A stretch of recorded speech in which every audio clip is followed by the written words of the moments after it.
Tinapay mula sa langit. A daily morning devotion with CRC Family.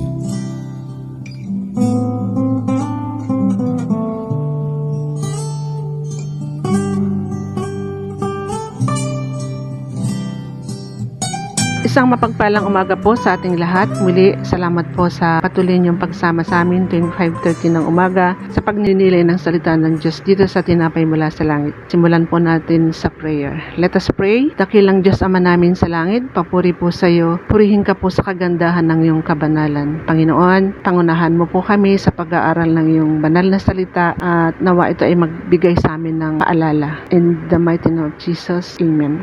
Ang title po ng ating devotion sa umagang ito ay Moises Remember His Plea for Permission to Enter the Promised Land. At mababasa po ito sa Deuteronomy chapter 3 verse 23 to 29. So dito ay inalala ni Moises ang kanyang pakiusap o kahilingan sa Panginoon Diyos. Basahin ko po sa HCSB version 23. Nang panahon iyon, nagsumamo ako sa Panginoon. 24. Panginoon Diyos, sinimulan mong ipinakitas ang iyong kadakilaan at kapangyarihan sa iyong lingkod, sapagkat anong Diyos sa langit o sa lupa ang nakakagawa ng mga gawa at makapangyarihan mga gawa tulad ng sayo. 25. Sinasamo ko sa iyo na hayaan mo akong tumawid at makita ang magandang lupaing maburol at ang Lebanon. 26. Ngunit nagalit sa akin ng Panginoon dahil sa inyo at hindi niya ako pinakinggan. Sinabi sa akin ng Panginoon, tama na, wag mo na akong kausapin muli tungkol sa bagay na ito. 27. Pumunta ka sa taluktok ng Pisga at tumingin ka sa kanluran, hilaga, timog at silangan. At tingnan mo ito ng iyong sariling mga mata, sapagkat hindi ka tatawid sa horda na ito.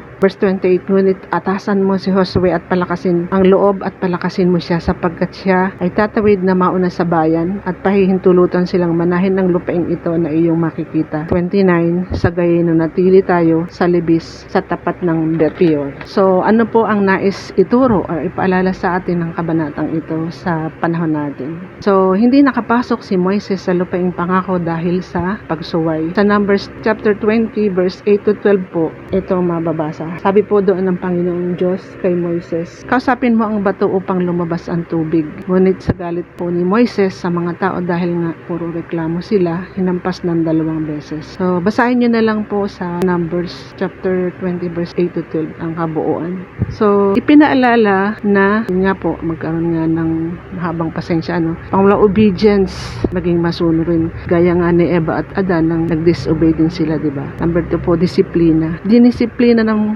Diyos si Moises sa pamamagitan ng pagbabawal sa kanya makapasok sa Kanaan. Dinidisiplina niya ang mga mahal niya. Sa Hebreo 12:6 po, sabi doon, sapagkat pinarurusahan ng Panginoon ang kanyang iniibig at hinahampas ang bawat tinatanggap na anak. Isang mahalagang aral ang pagtuturo kay Moises ng pagpapakumbaba. At the same time, isa rin itong halimbawa para sa atin. Kung hindi natakasin ni Moises ang disiplina, paano ka? Paano dinidisiplina ng Panginoon ang mga mananampalataya sa ngayon? So, pangatlo po ay favoritism. Ang Diyos ay hindi nagpapakita ng favoritismo.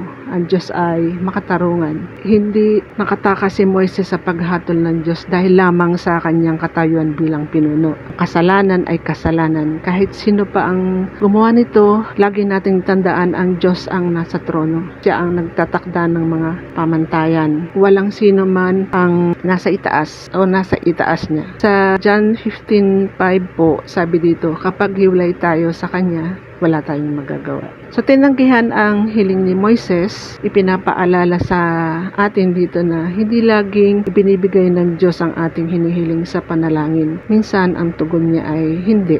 Amen po. Minsan ay hindi. Pero mabuti ang Diyos dahil sa verse 27 nga po ay ipinatanaw niya ang lupang pangako. So, ang trabaho naman po talaga ni Moises ay suportahan si Josue at tiyaking maayos ang paglipat ng pamumuno. Ginawa niya ito ng maayos at walang selos o away. Ang gawain ng pinuno ay maging isang mabuting katiwala para sa Diyos at ihanda ang susunod na pinuno na hahalili sa kanyang lugar balang araw. So, kung ikaw ay isang guro, pastor, elder, amo, or magulang, ikaw ay isang pinuno. Tanong, aktibo ka bang nagsasanay ng higit pang mga pinuno? Kung sa loob mo bang hihikayatin at palalakasin ang susunod na kukuha sa trabahong ito pagkatapos mo? Ang modelo ng Diyos para sa pagpapalawak sa kaharian ay pagpaparami. Dapat tayong maging bahagi ng prosesong iyon na ipasa ang anumang natutunan natin para sa susunod na henerasyon. So sa atin pong pagtatapos, sabi po sa 2 Timothy chapter 2 verse 2, at ang narinig mo sa akin sa harap ng maraming saksi ay ipagkatiwala mo sa mga taong tapat na makapagtuturo din sa iba. So parang tayo din, di ba, CRC? So yun lamang po, nawa ay meron po kayong natutunan or may yung paalala po sa atin ng Panginoon. So let us pray. Panginoon, salamat po sa paalala mo. Naway patuloy naming matutunan ang maging obedient, mahabang patient sa lahat po ng itinuturo mo sa amin. Sa mga amin pong napakinggan na mga mensahe mo, nawa ito ay patuloy magbigay paalala sa bawat isa. Salamat po at tanggapin mo po ang aming papurit pasasalamat. In the mighty name of Jesus. Amen. Good morning po, Elder Ellen ang inyong nakasama. God bless you all.